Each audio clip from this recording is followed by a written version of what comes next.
Inflation's chaos to cause 79.95% S&P 500 decline and Third U.S. Great Depression, Part 1 of 2.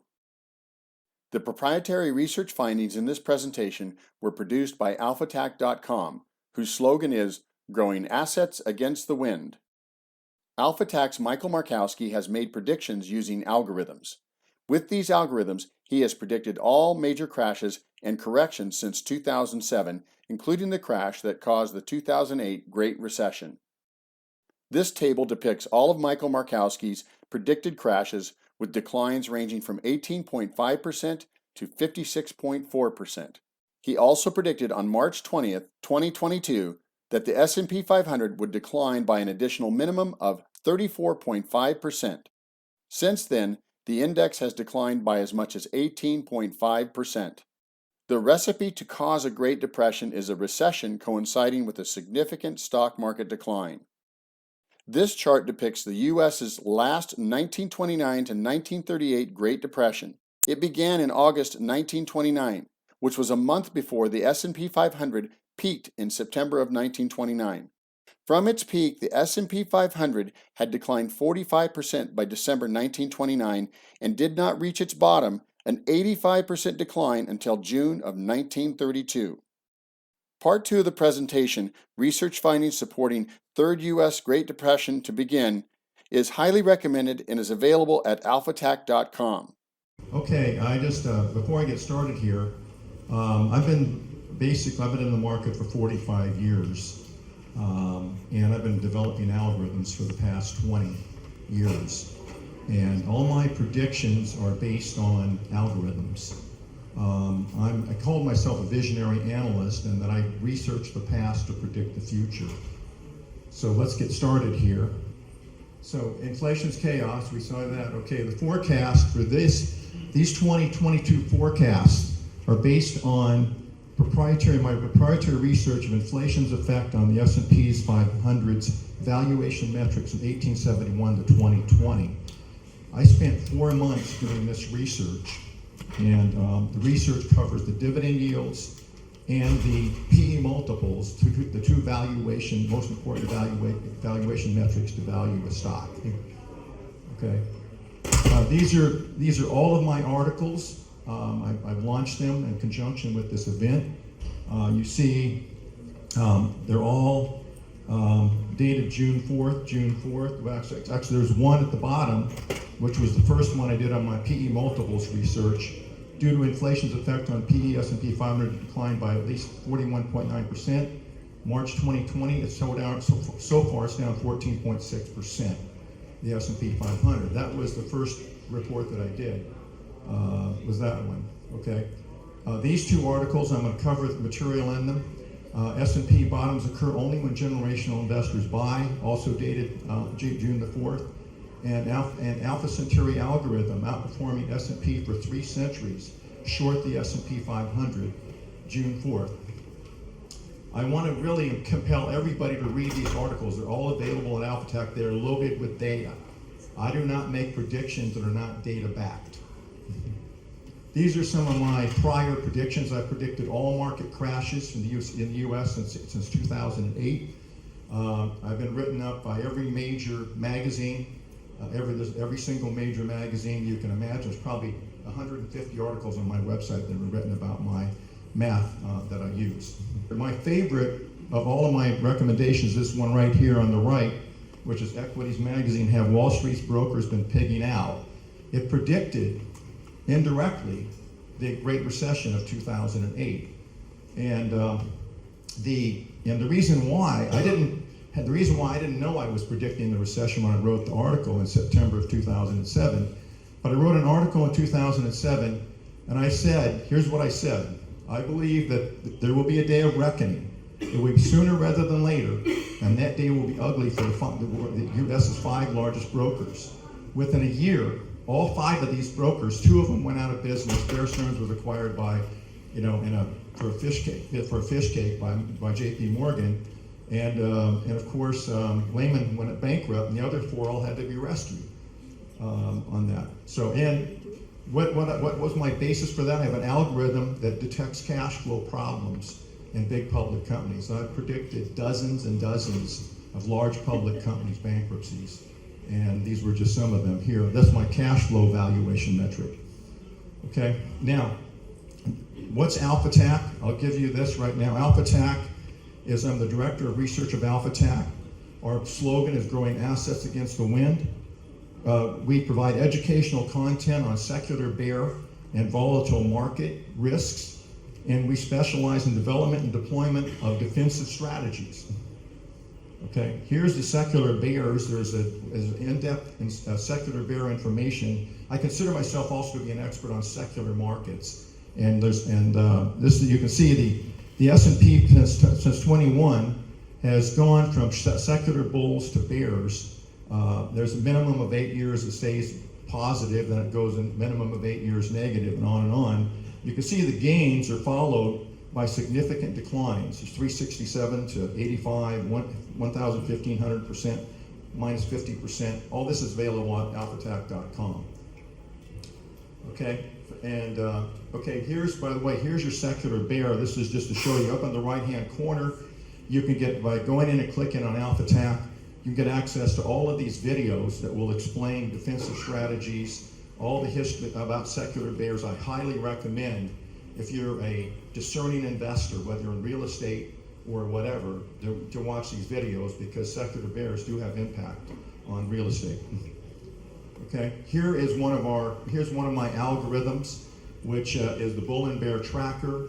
It's a long-short algorithm that trades the S&P 500. Here's its performance since 2018. It was originally developed as a crash predictive algorithm, and I converted it into a long-short trend trader. You can see the gains there, 225 versus 51% for the S&P 500. And you can see it excels whenever the S&P is volatile, like it was in 2018, 2020, and just recently. It's up 23% so far for the year.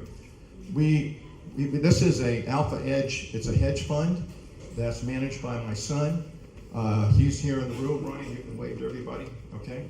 It had a return last month of 2.8 times the S&P 500, while having a risk factor that was 78% low. 78% of the S&P 500's risk.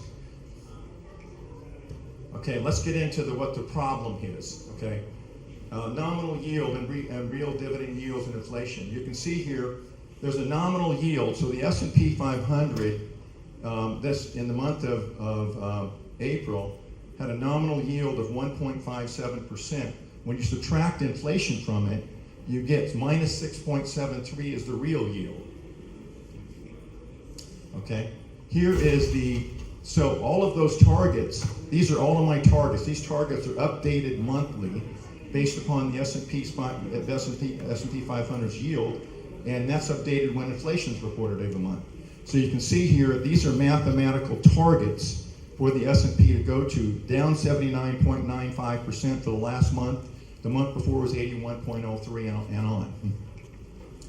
Okay, here is the S&P. Here's the S&P for negative yield periods. So all those negative yield periods which we're now in, you can see the S&P 500, there's only one period of all the minimum 12-month negative yield periods since 1899 in which the S&P had a positive gain, and that was 1.36%. So it's pretty much, if the S&P's yield is negative, the returns are not, they're absolutely, you're going to lose money. Okay, as simple as that. Here it is. Here's one here. I picked this one out because this one, the yield was negative for 176 months. That was from 1968 to 1982, and that coincides with the secular bear that occurred back then. The total return was minus 6.6%. So you went for 176 months, and you had a minus 6.6 return for the whole time period. Here's the inflation rate, that 82 period. You can see here that inflation, which is the blue line, what it did, and look at the volatility for the S&P 500. Minus 37, minus 50, minus 20, minus 28, okay? You really want to live through that. You really want to buy and hold when this stuff is going on. Here is the crashes. So here's what happens. The S&P, what it does is when the yield is negative, There's no floor under it. It crashes until the yield becomes positive. So here's all your most recent crashes. 12/24, 2018, 3/23, 2020, and of course we have it up here. And you can see here by this chart that it reverts back to where it came from when it crashes.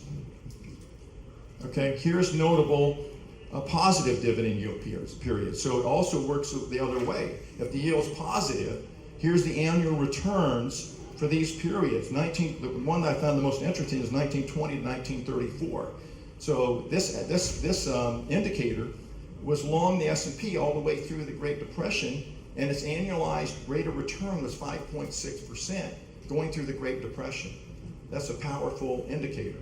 And of course, the highest was in 82 to 87, 42.8% return per annum. Okay, here's another one. Here's the aggregate value of all stocks since 1998 here. You can see here the negative yield periods, aggregate valuations. All those red bars are negative yield periods. So you can see for those periods, the S&P gets all of its gains in those periods where it doesn't have the negative yield. Okay, so what happened with this is the S&P 500's dividend yield indicator is overwhelmingly reliable for when to be in or out of the S&P 500 for the 19th, 20th, and 21st centuries.